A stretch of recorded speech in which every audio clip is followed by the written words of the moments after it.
Então vamos lá. Bom, pessoal, quero acolher a cada um de vocês que estão aqui com a gente nesta live, onde hoje nós vamos falar sobre o sentido da vida, entrar um pouquinho no tema do vazio existencial também.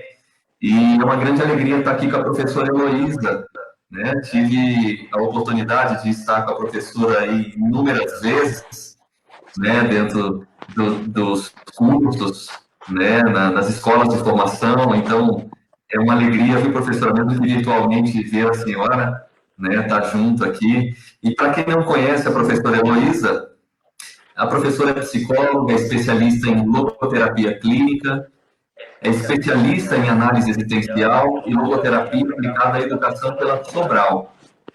Ela atua como psicoterapeuta em São José dos Campos e na área de formação humana, com vários grupos e instituições. Ela é docente nos cursos de especialização em análise existencial e logoterapia na Sobral, a PUC Paraná, a UCBB, no Mato Grosso do Sul, na Faculdade SEDAC, do Mato Grosso, e outras instituições do Brasil.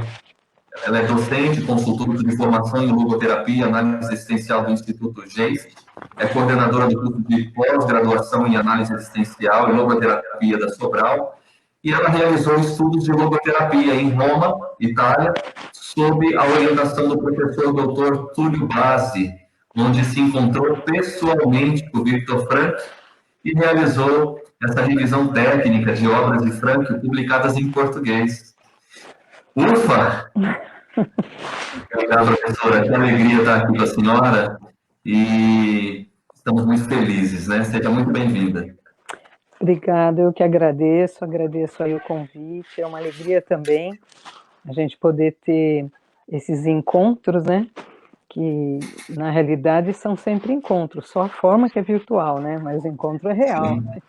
Sim, E é sim. muito bom, né, nesse tempo mesmo de pandemia, a gente ter a tecnologia que nos ajuda aí a poder estar trocando um pouquinho, né, se comunicando, se enriquecendo juntos.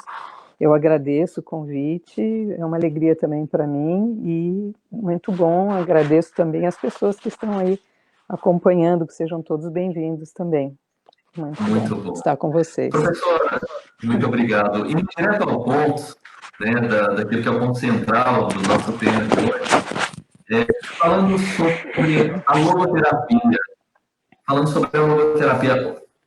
como que ela nasceu? Né? Qual é a Tá, história da logoterapia? Eu sei que é algo tão extenso, né? E é um desafio fazer uma síntese, né, de tão poucos minutos para responder uma pergunta dessa. tá certo. Mas eu vou colocar assim, algumas coisas as pessoas, algumas já leram, já viram alguns livros, já viram outras lives também, mas uma coisa que eu acho que é bem interessante, e até, vamos dizer, pitoresca na história de Viktor Frankl, que é o fundador e o criador, né, esse psiquiatra, psicoterapeuta, neurologista de Viena, né, nascido em Viena, que viveu praticamente todo o século XX, o século passado, que foi o século do desenvolvimento das psicoterapias, né, daquilo que a gente chama de psicologia moderna, porque Frankl nasceu em 1905, morreu em 1997, e então viveu praticamente todo esse século e todo esse desenvolvimento, não só dentro da área da psicoterapia, da psicologia, mas de tudo aquilo que vivemos, né, nesse século passado, pelo menos a maioria que está aí presente provavelmente veio já do século passado, né. E Frankl, é lógico que assim, tudo aquilo que contribuiu para o desenvolvimento dessa abordagem, né, que ele criou, vem desde a história de vida dele, na família, desde muito pequenininho, 4 anos de idade, ele relata na autobiografia dele coisas que ele lembra de já querer ser um médico para ajudar as pessoas, era o sonho até do pai dele que não pôde realizar, então ele também queria. Depois experiências na adolescência, juventude, enfim, tantas outras coisas. Mas uma vez perguntaram, isso está até num livro que não temos em português, mas tem uma tradução em espanhol, fizeram essa pergunta para ele, né? Era um jornalista muito importante de Viena e fez essa entrevista com ele, por isso saiu até no livro. E ele respondeu assim, que toda teoria sempre tem um pouquinho da biografia do seu criador, né? Então, se a gente Uhum. fosse pensar na psicologia, a psicanálise tem alguma coisa da história de Freud, como a psicologia individual tem da história de Adler, e assim, eles não podia ser diferente também com a minha vida, com a minha abordagem, com a minha história. E aí ele conta que, na realidade, ele também teve um momento na vida dele que ele experimentou muito forte a sensação de que a vida era um completo sem sentido. Ou seja, ele também passou por um certo momento do que a gente chama de uma frustração existencial e talvez até mesmo de um certo vazio, se questionando: será que tem sentido a vida? E ele disse que ele teve que lutar muito fortemente contra esse sentimento, porque ele tinha dentro dele essa afirmação pelo sentido da vida, Uhum. pela história familiar, por aquilo de valores que ele já aprendia com os pais, né? E ele diz assim, eu tive que então lutar muito forte contra esse sentimento e descobrir um antídoto contra, né, esse mal. E então eu criei a logoterapia.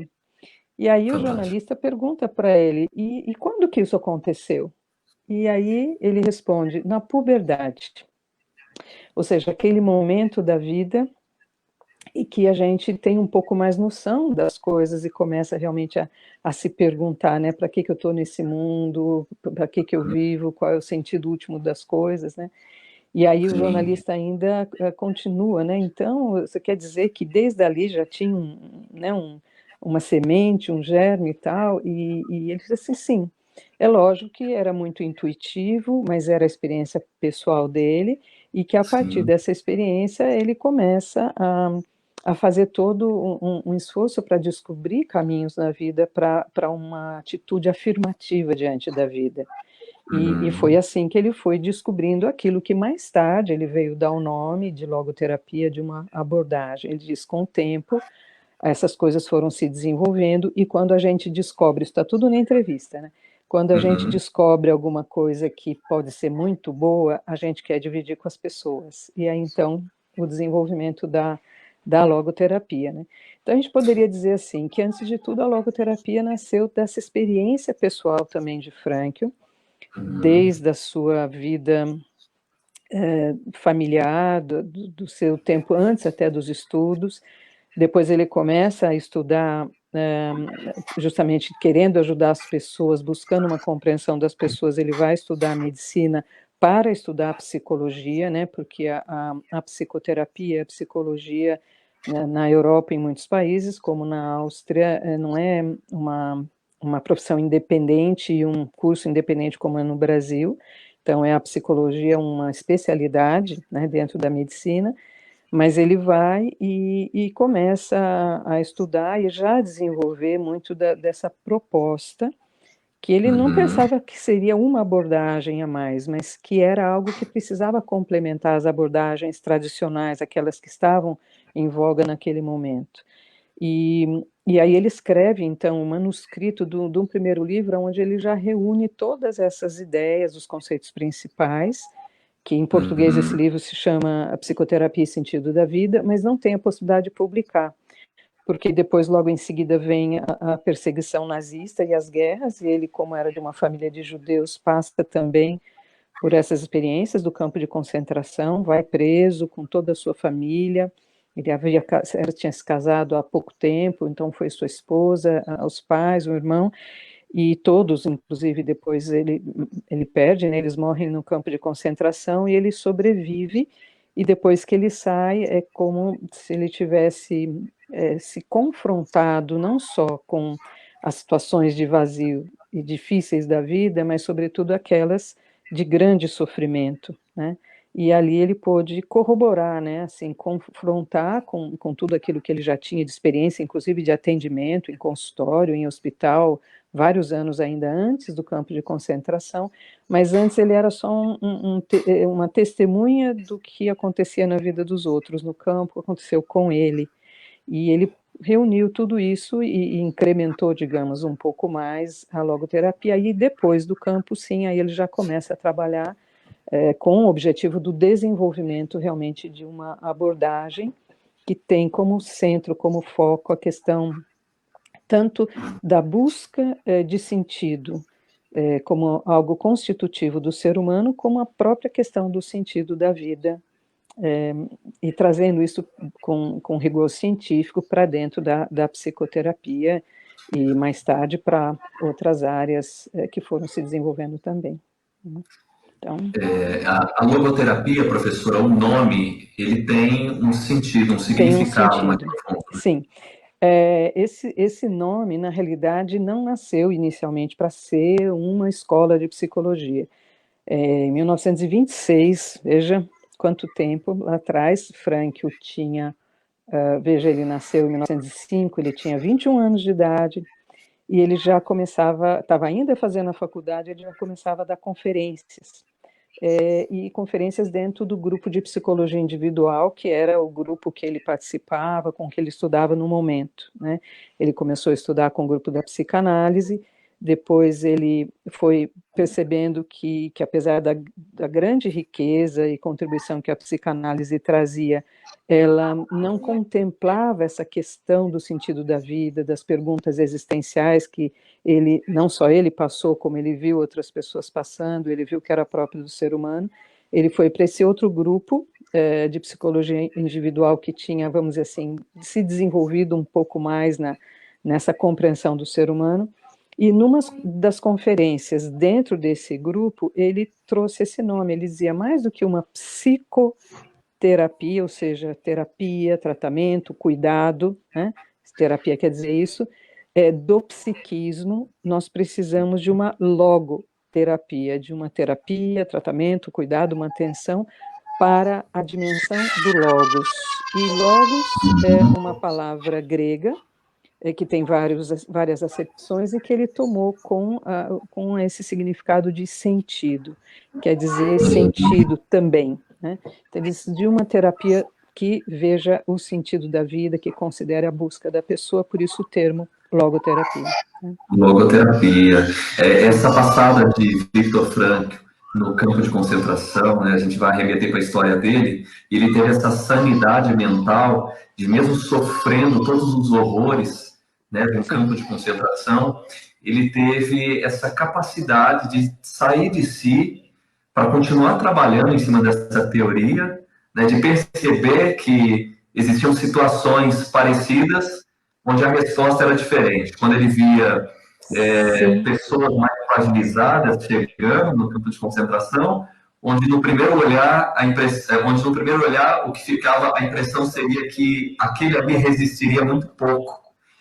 E paralelo a isso chegava aquele jovem forte, cheio de saúde no campo de concentração, e que o que acontecia? Logo o jovem definhava e morria, e aquele mais fragilizado, inclusive eram aqueles que mais tinham capacidade de guardar o pedaço de pão, às vezes a única refeição do dia, e compartilhar com os outros, e ele aguentava mais aquela situação de sofrimento, né? E Viktor Frankl, ele traz essa visão, né, pela logoterapia. Ele via assim, a logoterapia, aquilo que ele já tinha, vamos dizer assim, intuído anteriormente, depois desenvolvido até antes do campo de concentração, era essa compreensão de que quando uma pessoa ela consegue perceber um sentido para a sua vida, ou seja, que ela tem algo a realizar para além dela, uma tarefa, e isso significa então descobrir que a vida tem um para quê, né? Que essa pessoa, que essa descoberta, essa vivência disso é tem um grande efeito, não só terapêutico, mas de sobrevivência também. Tem uma força para a vida, para a realização e, portanto, de sobrevivência. E aí ele corroborou, vamos dizer, essa ideia, confirmou isso no campo, porque lá ele via, lá a pessoa se encontrava diante das piores condições. Agora, quem tinha um para quê, vislumbrava algo no futuro, pensava assim, apesar de tudo, a vida pode ainda ter um sentido, esse conseguia subsistir. Sendo que aquelas pessoas que perdiam até a esperança, né? Ele conta, relata, né? de um prisioneiro do campo que um dia, lógico, por conta também de todo o sofrimento, sonhou que a guerra acabaria lá no dia 31 de março, era algo que faltava um tempinho para chegar, e foi se aproximando esse dia, essa data, e as notícias que se tinha que a guerra ainda estava muito, né, ainda ia rolar muito tempo, digamos.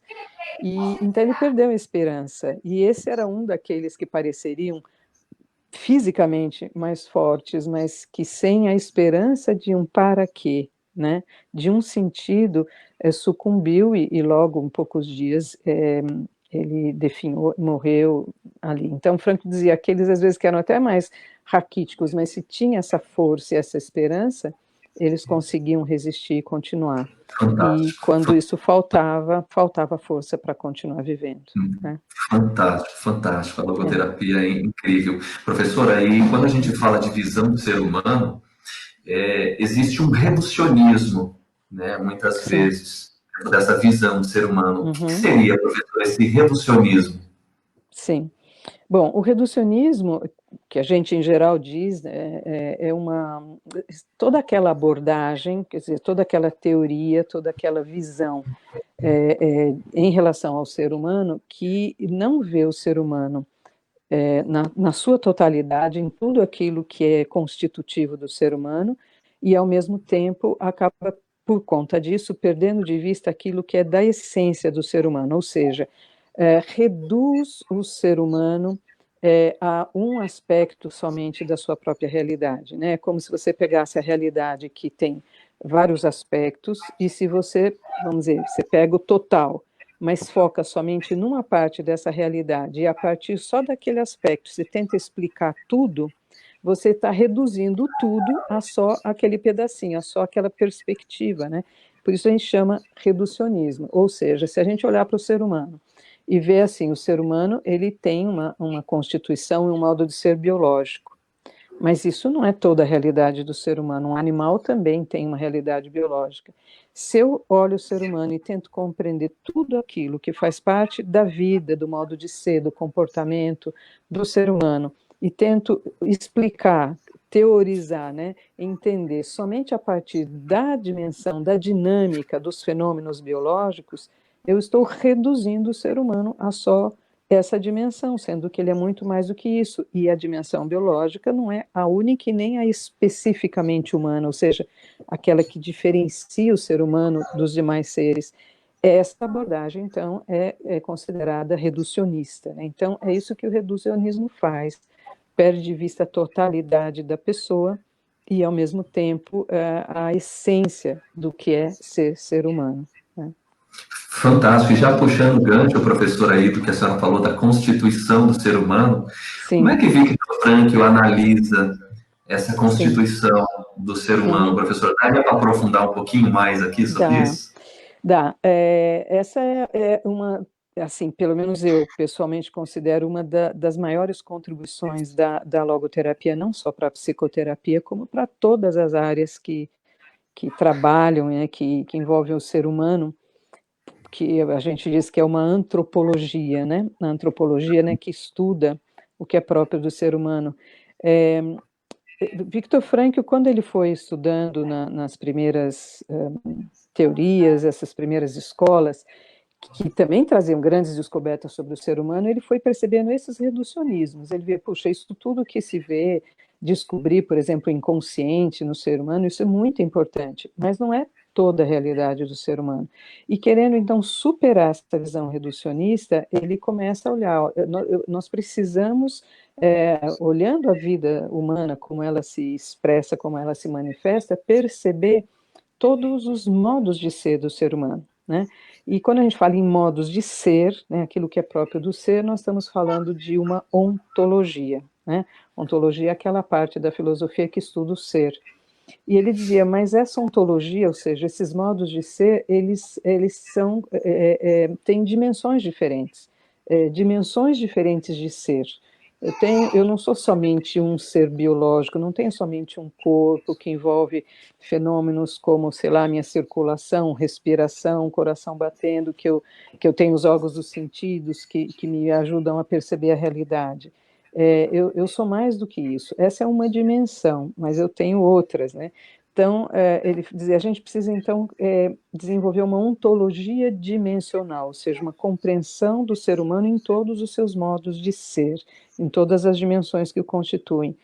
E continuando, eu não sou só um ser biológico, porque eu consigo perceber em mim fenômenos para além do biológico, como, por exemplo, as emoções, né?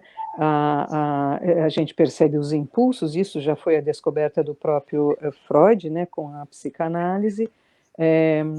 Eu posso perceber funções do meu pensamento, eu tenho imaginação, memória, que usa de aspectos biológicos, mas que não é somente um fenômeno biológico. Então, eu também tenho um modo de ser psíquico, né? É uma outra dimensão que me constitui.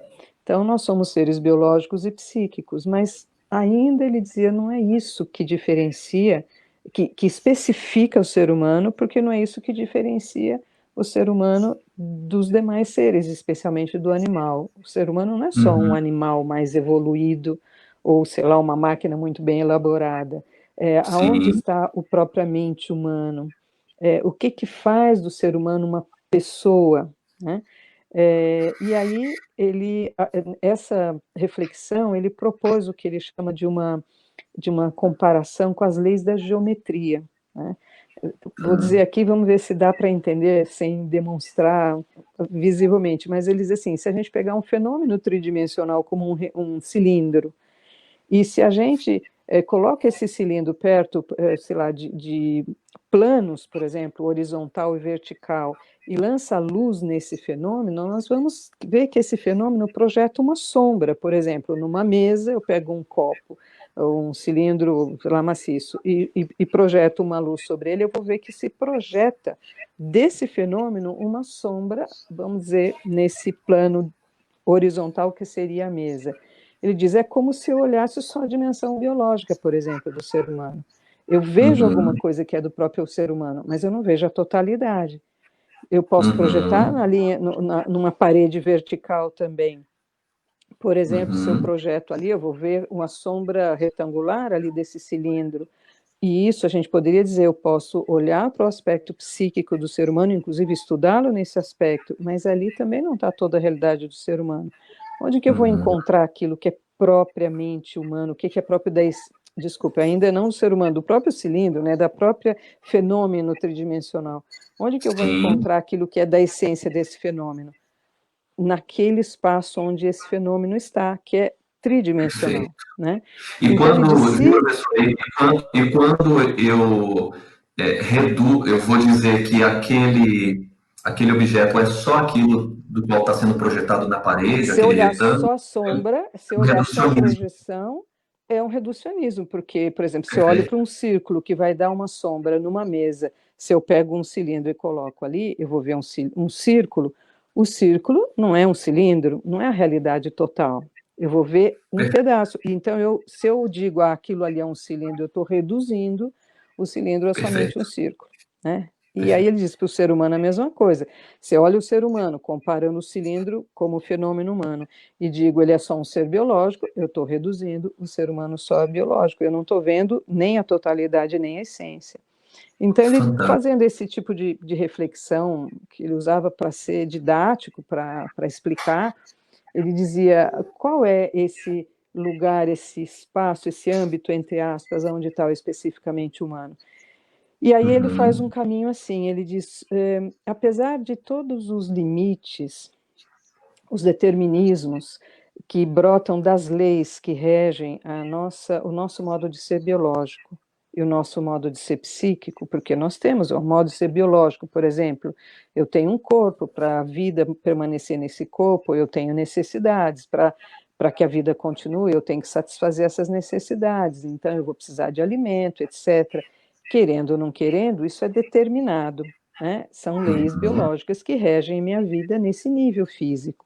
Então, eles, para uhum, além desses determinismos que uhum. nós temos não só no biológico, mas também no psíquico, também no social, porque no, somos passíveis de condicionamentos dos meios dentro dos Sim. quais nós nos encontramos, mesmo tendo tudo isso, nós podemos escolher que atitude que nós vamos ter diante dessa nossa realidade, diante desses fenômenos. Um exemplo, porque eu preciso de alimento, eu sinto fome, eu tenho um fenômeno biológico e psíquico, a fome é um impulso que busca a satisfação daquela necessidade de alimento, isso eu não Uhum. escolho, isso é determinado, mas eu posso Uhum. decidir o que eu faço com isso que eu sinto, o que eu faço com a fome. Eu decido se eu vou comer ou não vou comer, eu decido se eu vou comer ou vou dar de comer, como no campo de concentração, para aquela pessoa que precisa mais do que eu naquele momento. Eu Uhum. decido se eu vou, sei lá, fazer um jejum por algum valor que eu tenha, seja religioso, ou uma greve de fome por um valor político, seja o que for. Ou seja, ele diz, o Uhum. ser humano é capaz de escolher uma atitude diante não só de si mesmo, mas também diante das condições que ele vive. E no campo de concentração, ele dizia lá, eu experimentei, não era o campo que determinava o tipo de prisioneiro que eu seria. Uhum. Cada prisioneiro podia escolher qual seria a sua atitude diante daquelas condições, ou seja, mesmo diante das piores condições, o ser humano tem essa capacidade. E essa capacidade que a gente chama de liberdade, né? E aí ele vai dizer, Fantástico. se para poder assumir uma atitude diante desses determinismos biológicos, psíquicos, sociais, que eu não posso escolher, isso Uhum. implica uma elevação nesse meu modo de ser. E ele diz: essa elevação me leva então a uma dimensão dos fenômenos propriamente humanos, que só o ser humano é capaz de viver. Um animal não é Uhum. capaz de alcançar esse nível da vida, né? E essa Sim. elevação a essa dimensão, ele diz, é uma dimensão nova, é outra dimensão, que não é a biológica e psíquica, que se explica Sim. só pelos determinismos. E essa dimensão, ele diz, nós podemos chamar de dimensão espiritual, né? Que é um modo de ser diferente do biológico, do psíquico, um modo de ser diferente do organismo material biopsíquico. E esse modo de ser é um modo de ser espiritual. E espiritual aqui, antes de chegar a uma conotação religiosa, até mesmo o fenômeno da religiosidade só é genuíno porque a nossa Constituição é uma Constituição de uma dimensão que nos faz livres para escolhermos as nossas atitudes, né? Então ele diz, isso que nós vemos na vida das pessoas, essa capacidade que nós vemos na vida das pessoas revela, manifesta que o seu modo de ser propriamente humano, diferente dos animais, não é só biológico e psíquico, é um modo de ser espiritual. E aí ele conclui: se eu quero ver o ser humano na totalidade, eu vejo ele como ser biológico, psíquico, social e espiritual, né? Nessa totalidade de modos de ser diferentes, mas cuja essência é esse modo de ser espiritual que me faz um ser livre. Fantástico, professora. E aí, olhando tudo isso, ouvindo a senhora dizendo tudo isso, eu olho para a minha vida e aí eu percebo que eu sou incapaz de mudar aquilo do qual as pessoas elas se comportam em relação a mim, aquilo que elas me dão. Sim. Às vezes eu espero amor e vem ódio, às vezes eu espero compreensão e vem incompreensão. Então, eu sou incapaz de fazer com que as pessoas se comportem do jeito que eu quero, mas o que a senhora está dizendo é que ainda assim eu posso decidir me Sempre comportar, escolher, eu sempre tenho essa escolher a liberdade. minha atitude. É interessante porque, assim, quando a gente fala disso, quer dizer, eu não sou o resultado das circunstâncias, eu não sou o resultado do comportamento dos outros. É lógico que isso me afeta, mas Sim. eu decido como eu vou reagir. Então, se eu digo assim, eu tenho uma expectativa de que o outro me respeite, e o outro, sei lá, não me respeita, me ofende, é lógico que eu vou sentir raiva ou mágoa, ou seja o que for, mas isso não faz de mim, ou não determina meu comportamento. Eu decido o que eu vou fazer com essa raiva que eu estou sentindo, porque a raiva é um fenômeno psíquico, é uma emoção, né? Raiva, ódio, tristeza, medo, insegurança, como também alegria, etc., né? mas eu decido o que eu vou fazer com isso. E quando se coloca dessa forma como você colocou, tem uma coisa que eu acho que é muito, muito interessante, e que geralmente eu falo até para os meus pacientes. Eu gosto de lembrar da oração de São Francisco, né? Que na realidade dizem que nem foi exatamente ele que escreveu, mas que é atribuída a ele, porque tem tudo a ver com a espiritualidade dele, né?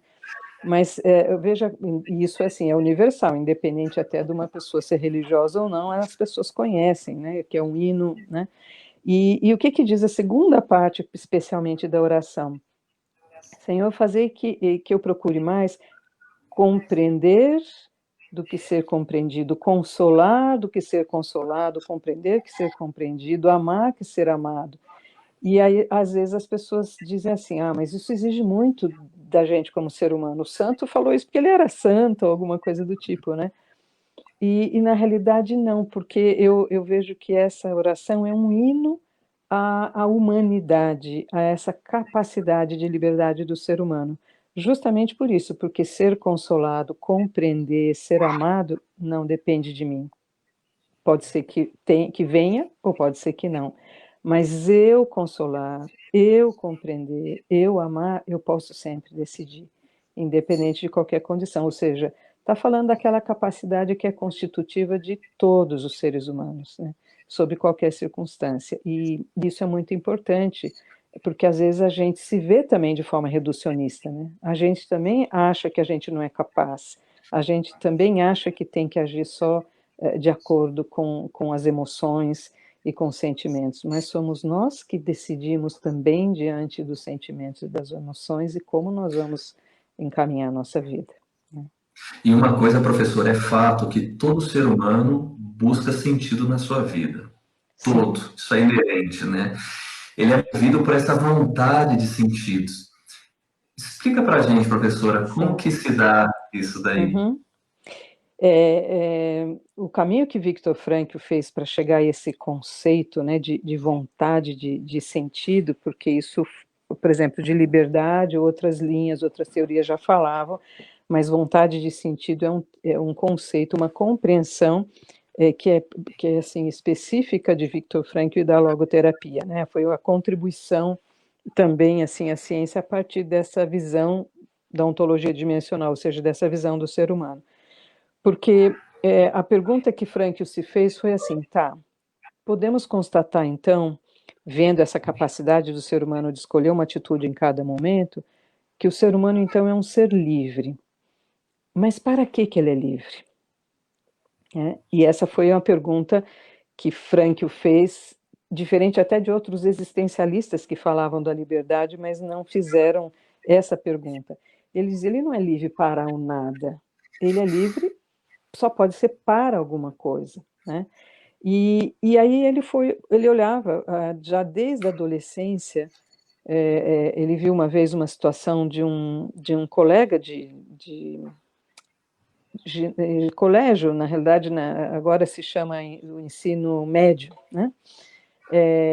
Que se suicidou, foi encontrado morto no banheiro da escola, foi um impacto para eles, e tinha, né, se suicidado, e junto com ele estava um livro de filosofia de Nietzsche, e justamente um livro que falava muito dessa questão da nossa vida tender para o nada. Então, já desde aquele momento, por isso ele falava da puberdade, ele se perguntava, tá, nós podemos escolher a nossa atitude, podemos viver encaminhando a nossa vida para algo, mas para onde a gente caminha, né? Para que nós vivemos? E ele via assim, tem aqui alguma busca, como que alguém pode tirar a própria vida? E aí ele começou a compreender isso, às vezes as pessoas não acreditam que a sua vida tenha uma razão de ser, não acreditam que a sua vida tem um para quê, não acreditam que a sua vida tem um sentido, mas realmente se a vida fosse assim seria um absurdo. Mas ele tinha essa visão afirmativa da vida. A vida não pode ser um absurdo. Se o ser humano ele é livre para alguma coisa. E aí ele foi vendo, ele é livre para buscar o sentido, porque essa capacidade de se posicionar diante de si mesmo expressa, ou melhor, ela é uma expressão, na realidade, de algo que os existencialistas já chamaram, falando daquilo que é essencialmente humano, de autotranscendência.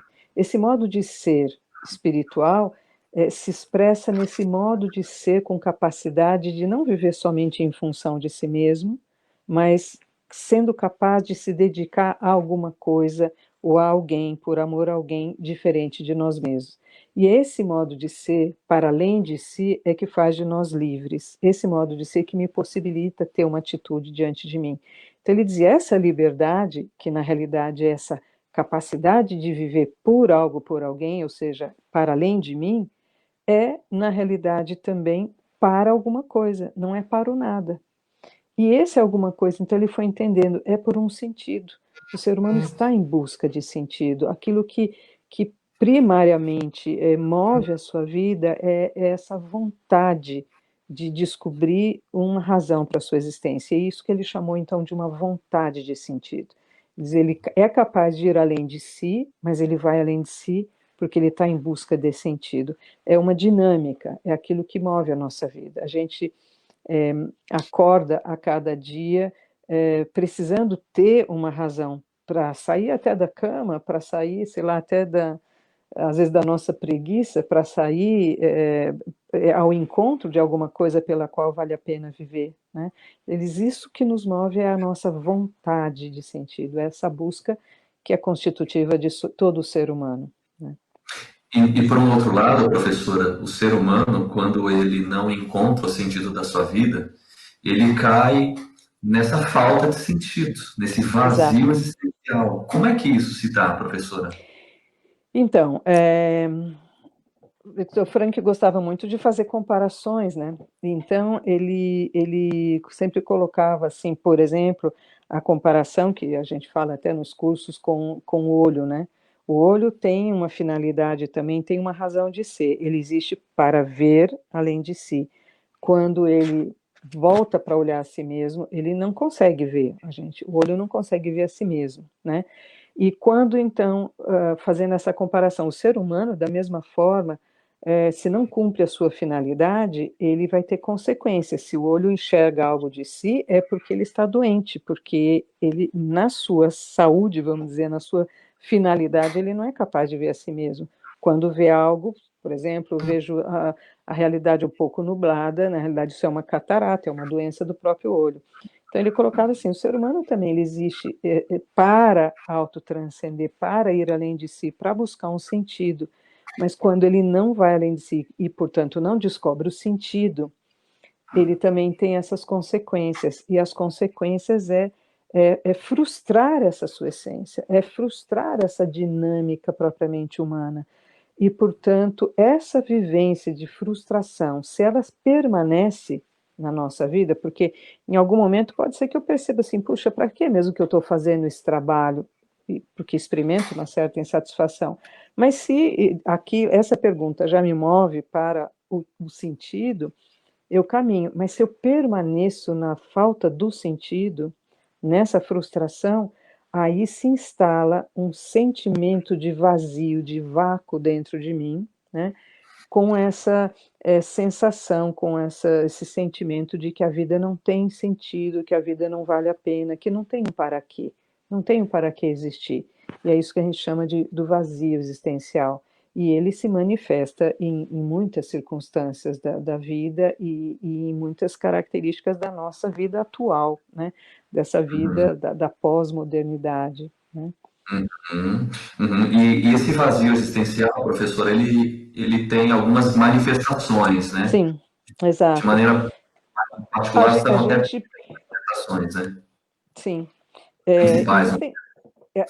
Exatamente, assim, é considerado, assim, algumas principais, mas que tem muitas e muitas derivações. Mas, assim, Frank, para nos ajudar a compreender que manifestações seriam essas, seriam aquelas que nos levariam para fugir desse sentimento de vazio, buscando, vamos dizer, tapar esse buraco, esse vazio com alguma coisa, né? E geralmente essa coisa está muito relacionada com o problema que a gente chama da adicção, né?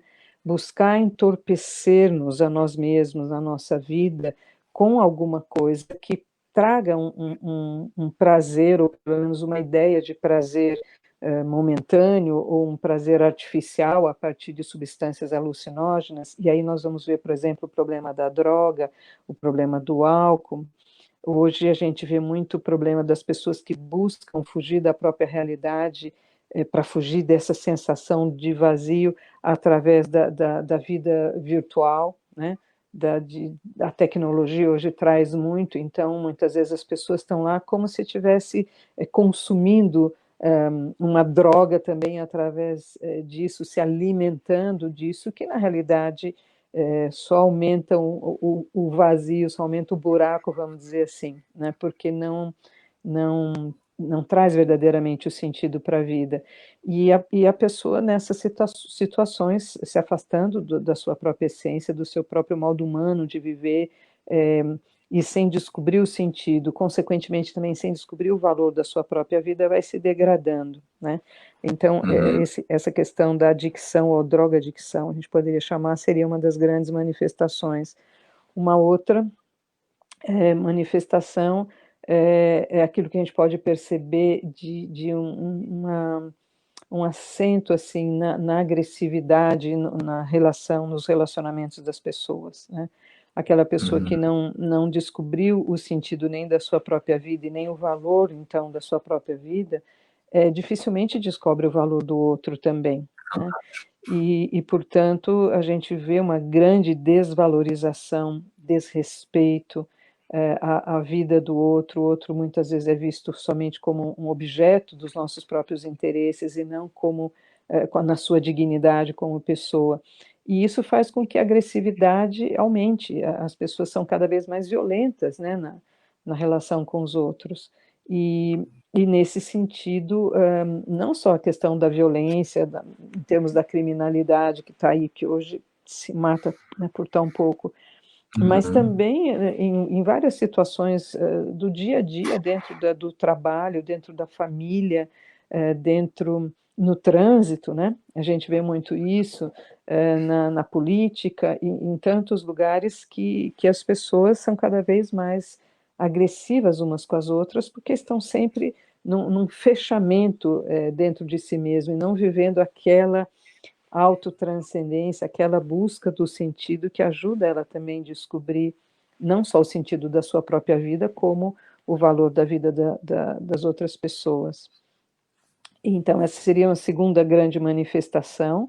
E uma terceira é o problema que é considerado, não só dentro da logoterapia, mas mundialmente, no campo da saúde, um dos maiores problemas nessa área psicológica, né, nos dias de hoje, que é a depressão. E a depressão, é lógico que tem muitas causas, e de acordo até com a nossa própria Constituição, então, como temos uma Constituição orgânica, pode ter algumas causas orgânicas por problemas fisiológicos, de enzimas, de hormônios e outras coisas, e que se manifesta, né, com essa falta de alegria por viver, com essa falta de ânimo pela vida, né, com tristeza, com angústia, com muitas vezes com medos, mas esse tipo de transtorno, sendo de origem orgânica, na realidade algo que deve ser tratado, né, com medicação e etc. Mas existe também a depressão relacionada à falta de sentido na vida, né? Fantástico. A pessoa que também não sabe para que vive, que está imersa nesse sentimento de inutilidade, de tédio diante da vida, ela também acaba tendo esse como sintoma, né, a depressão, né? Ela pode deprimir também por essa falta de sentido, por falta de valores que realmente a sustentem na sua vida. E, e pode vir a enfermar também por causa disso, né? Então, a Sim. gente vê que essa questão do vazio pode atingir a pessoa em vários campos e tem muito a ver tanto com aquele reducionismo, quando a pessoa nem acredita quem ela realmente é, a capacidade que ela tem, e, portanto, Sim. também não vai em busca desse sentido, não vai para além de si para se dedicar a um objetivo de vida, algo que dê um significado para a sua vida, mas também pela corrida que temos aí para o poder, né, pelo hedonismo que está nessa cultura, que acha que a felicidade está no prazer a qualquer custo, né, no ter e não no ser. Tudo isso sim. vai contribuindo para ampliar o vazio na vida das pessoas também. Como diz a frase, professora, quem tem um porquê enfrenta qualquer como. Isso. É, Uhum. a gente também vai pensando aí que existem alguns valores de existência, que na medida que a gente vai realizando Sim, esses valores, a gente entra nesse caminho de descoberta do sentido da exato. vida. Sim. Como que seria isso, professora? Então, quando a gente fala de valores aqui, não é só naquele sentido de uma moral, porque as pessoas podem pensar, mas cada um tem seus próprios valores, não estamos nesse campo da axiologia. A gente está falando, assim, a partir da logoterapia, é uma reflexão que a gente diz mais fenomenológica. O que quer dizer isso? A fenomenologia vê o fenômeno como aquilo que se manifesta, né? Então, Viktor Frankl mesmo dizia, se nós olhamos para a vida das pessoas, a vida do dia a dia, do ser humano comum, né, nós podemos ver que existem vários caminhos que são próprios da nossa condição humana e que nos ajudam a descobrir o sentido da vida. E justamente esses caminhos, na logoterapia a gente chama de valores, né? Então a gente poderia classificar em três grandes grupos, né? Todas as vezes que nós podemos dar algo de nós para outra, não só para uma comunidade, para um grupo, com o nosso trabalho, com o nosso modo próprio, único e repetível de ser, numa ação criativa, ou seja, doamos as nossas aptidões, as nossas ideias, etc., e enriquecemos, então, o meio que nós estamos com essa doação de nós mesmos, né, da nossa unicidade, isso nos ajuda a descobrir que nossa vida vale a pena. Então, ele diz, aqui nós estamos realizando valores que nos ajudam a descobrir o sentido da vida, e essas situações a gente poderia chamar de valores criativos, justamente pelo Uhum. fato de dar origem a algo é, novo, né? É, mas também tem aquelas situações onde a gente percebe que nossa vida tem sentido quando nós temos encontros verdadeiros com outras pessoas e podemos receber, não só dar, mas receber da riqueza que é aquela pessoa como ser humano, Uhum. alguma coisa que enriquece também a nossa vida. Eles, isso acontece na realidade do amor, né? É o sentido do amor, a gente pode refletir aqui, quando alguém gratuitamente também nos ama e a gente, então, nesse encontro com a riqueza, o valor do outro ser humano, nós podemos perceber que a nossa vida também é enriquecida, nós somos felizes por isso, né?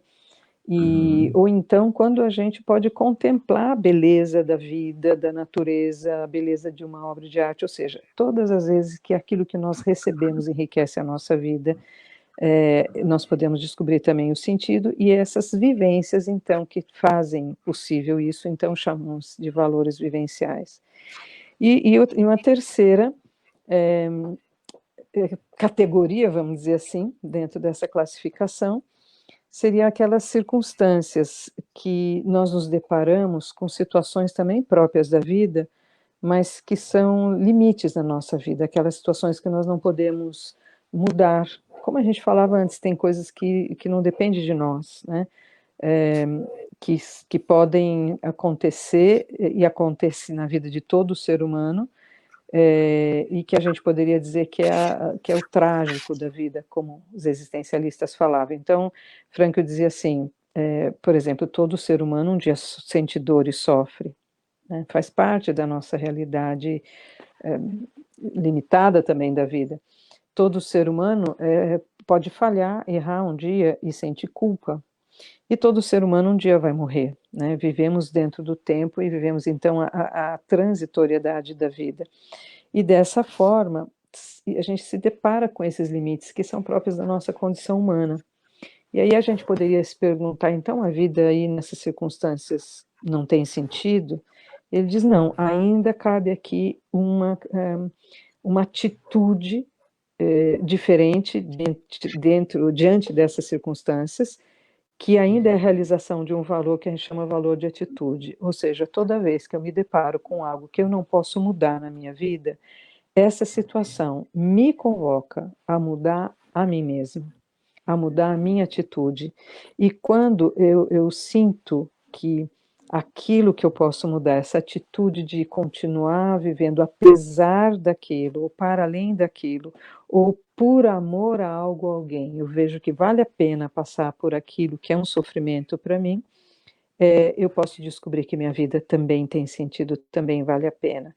E isso me eleva também na minha humanidade, me faz crescer como pessoa, também me enriquece, me traz profundidade também para as minhas vivências. E por isso ele vai concluir com os valores de atitude. Nós também podemos descobrir que o sofrimento tem um sentido, mesmo nas situações de sofrimento, a gente pode descobrir o sentido, e essas situações também são importantes na nossa vida.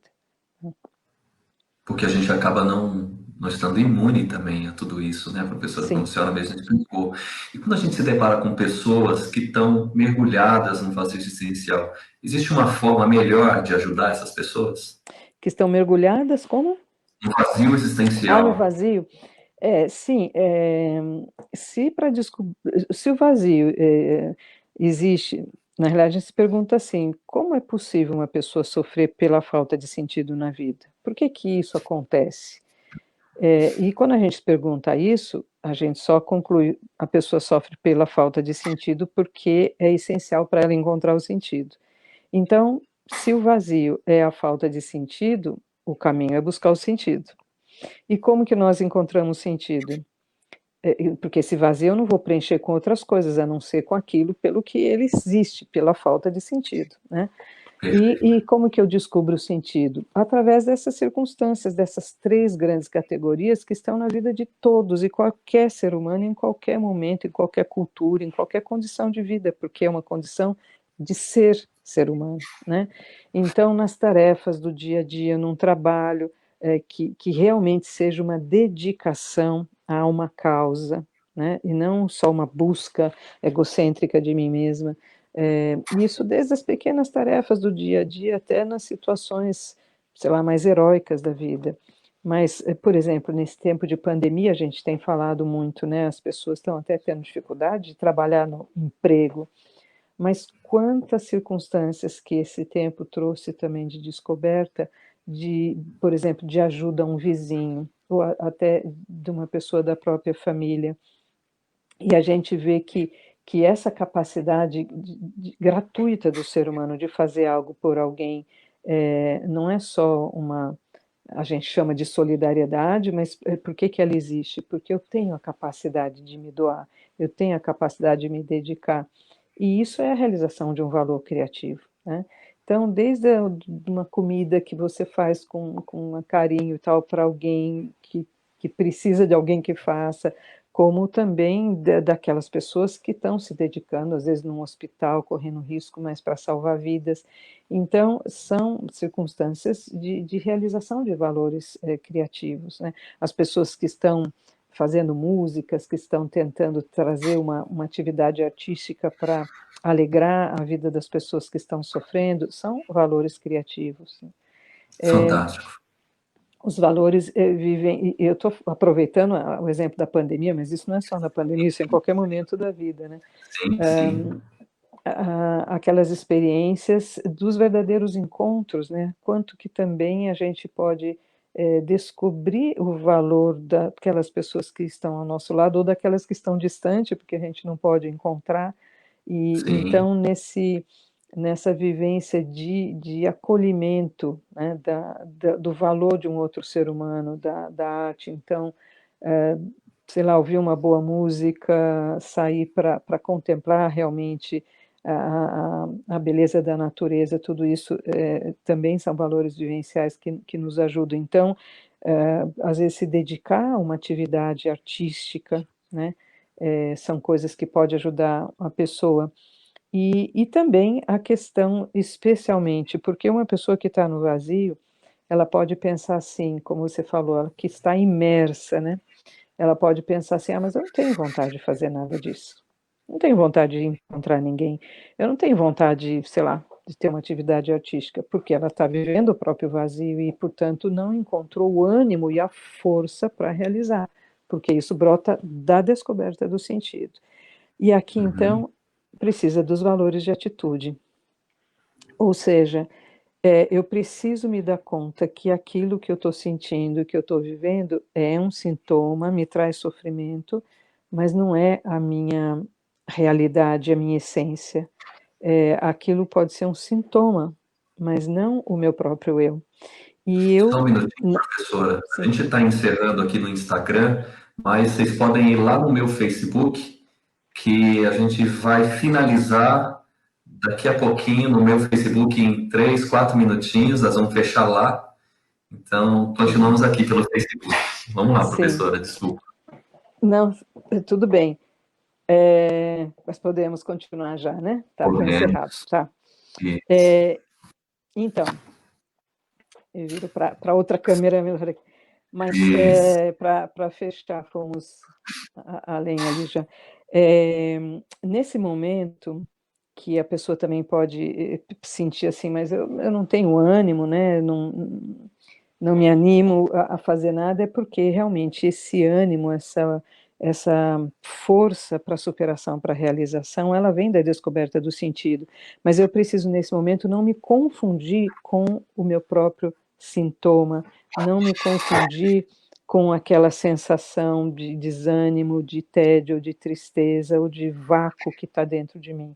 E nesse momento eu preciso usar aquela minha capacidade de me posicionar, de ter aquela atitude diante da minha própria vida para ir além de mim e ainda assim buscar me dedicar a algo, me doando, né, fazendo, vivendo por alguma coisa, ou por amor a alguém, e buscando essa atitude diante de mim mesmo, mudar a minha atitude, não ficar na atitude de vítima, que isso vai minando mais ainda minhas forças, mas numa atitude de protagonista na minha vida, que só isso que vai me ajudar a descobrir novamente o sentido, e é isso que vai me tirar do vazio. Ou seja, vazio por sentido da vida, a gente resolve buscando o sentido, realizando valores para descobrir o sentido. Fantástico, professora, muito impactante a frase que a Uhum. senhora nos trouxe, que quando eu me deparo diante de uma realidade que eu não posso mudar, que isso acontece Isso. muito na nossa vida, ainda assim eu sou capaz de mudar a mim mesmo. Então, Sim. isso é muito profundo, né? E não só eu sou capaz de mudar, eu posso mudar, eu sou convocada a mudar. Aquela Fantástico, circunstância também tem um sentido na minha vida, não é à toa que ela aparece, porque ela me dá a oportunidade dessa mudança, né. E é por isso que a gente diz o sentido do sofrimento, não é que a gente vai dizer: "Ah, mas o sofrimento, a situação, aquilo é ruim", não é uma apologia ao sofrimento, não é nesse sentido, porque é um sofrimento que eu posso mudar, eu devo mudar, porque não somos masoquistas, mas aquilo que eu não posso mudar, não é à toa que está na minha vida. Se por acaso é uma condição, uma situação que sei lá, que aparece na minha vida, de alguma forma surge se está ali, é também uma convocação para que eu mude a mim mesma e possa crescer também com aquilo, né. Ou seja, aquilo também está a favor da minha vida, né. E aí que está a fantástico, questão do sentido do sofrimento. Então não só posso, como sou chamada a mudar a mim mesma. fantástico. Professor, olha, grande alegria estar aqui com a senhora nessa live. Quero aproveitar para fazer aqui uns agradecimentos finais. Muito obrigado mesmo. Olha, foi muito rico essa noite, todo esse conhecimento.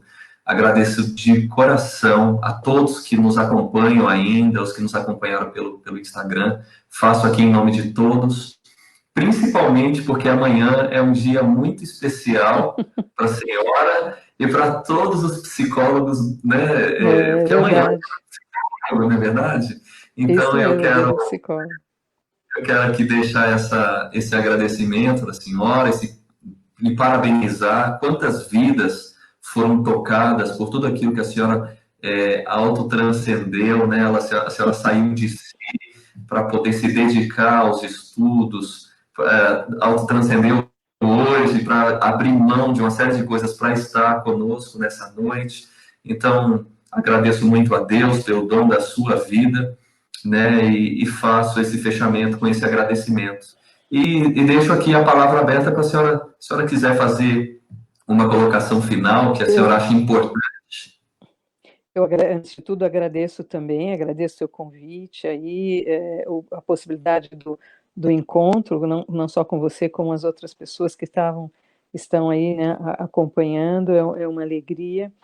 E o que eu poderia dizer, até em função disso que nós falamos no final, né, nós precisamos muito hoje descobrir realmente quem nós somos no sentido do para que existimos, para que nós somos criados, né? Então, essa questão do sentido não é teórica, não, a gente até fala de muitos conceitos, e quando explica, fala dos conceitos, mas na realidade ela é central na nossa vida, a importância de descobrir a nossa essência, realmente quem nós somos e a que nós somos chamados, né? Então, é muito importante que a gente reserve um espaço, abra um espaço na nossa vida para esse diálogo interior, para que a gente possa realmente descobrir e viver a nossa vocação pessoal, porque todos nós somos chamados, não só para grandes realizações, mas para viver a plenitude daquilo que é o verdadeiro sentido e valor da vida, né? Então, que cada um possa fazer esse caminho e descobrir essa que é a verdadeira felicidade, que é responder à nossa vocação pessoal, né? Espero que descobrir-nos como pessoas livres, capazes de indo além de nós, amar verdadeiramente, que todos possamos descobrir isso na nossa vida. Muito obrigado, um grande abraço a todos. Outra professora, um bom descanso. Obrigado, viu? Fica com Deus, Para um você também, e abraço. parabéns aí pelas iniciativas de poder favorecer isso para muitas pessoas, né? Obrigada. Imagina, por nada. Tchau, tchau. Tchau.